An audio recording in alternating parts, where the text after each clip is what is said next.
Welcome to Teaching Truth. On the occasion that we've gone on a city break or been away for 2 or 3 nights, we've often stayed in a Premier Inn.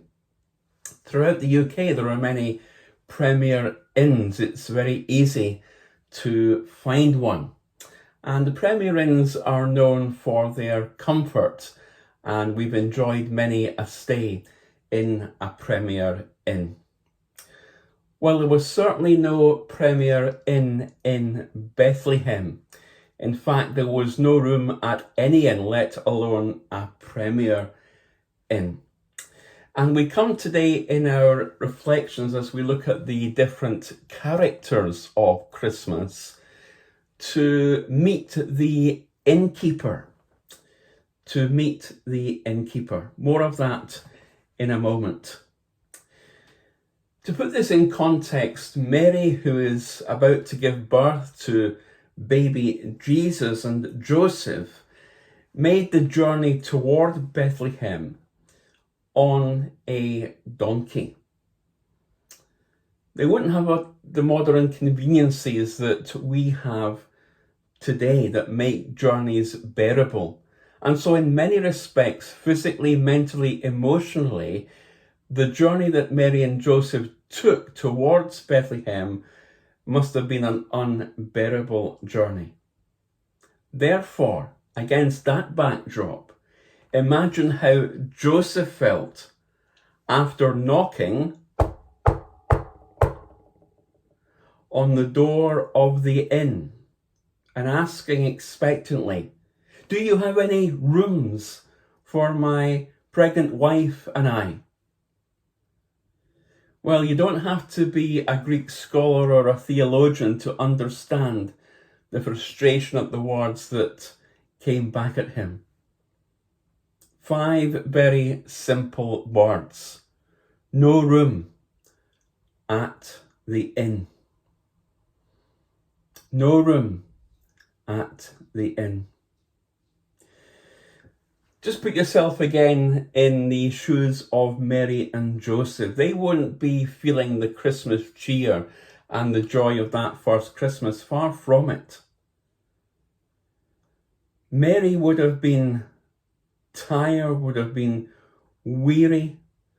She was about to go into labour, and she would be hoping that her husband-to-be would figure out something as soon as possible as to where they could stay. And Joseph would probably be racking his brain. Well, if there's no room here at the inn, and there are no Premier Inns or travel lodges in Bethlehem, then where can we go?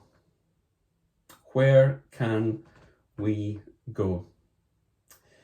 Well, in the end, the innkeeper, and we don't know who the innkeeper was, no name is given in relation to the innkeeper, but whoever the innkeeper was, the innkeeper found room for Mary and Joseph, for Jesus.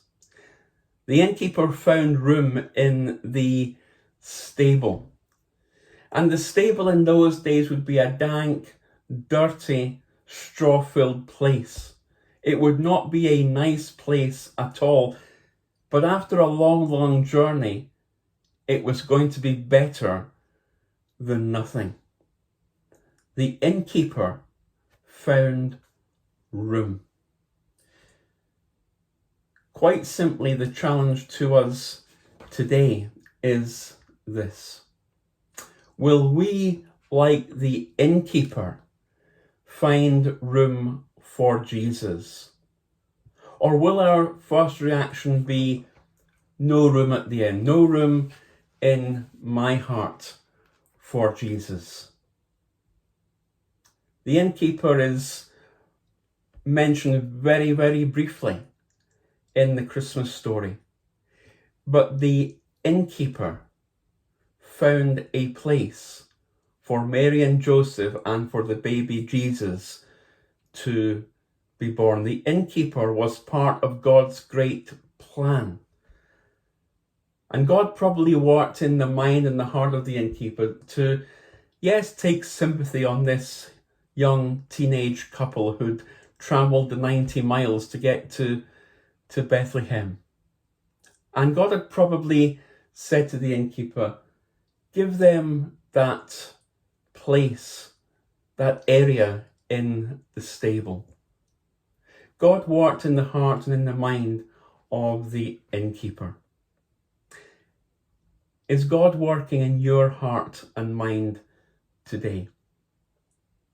Will your response be no room at the inn of my life? Or will your response be like that of the innkeeper who did find room for Jesus? May we, like the innkeeper, be those people who this Christmas find room for Jesus, the light of the world.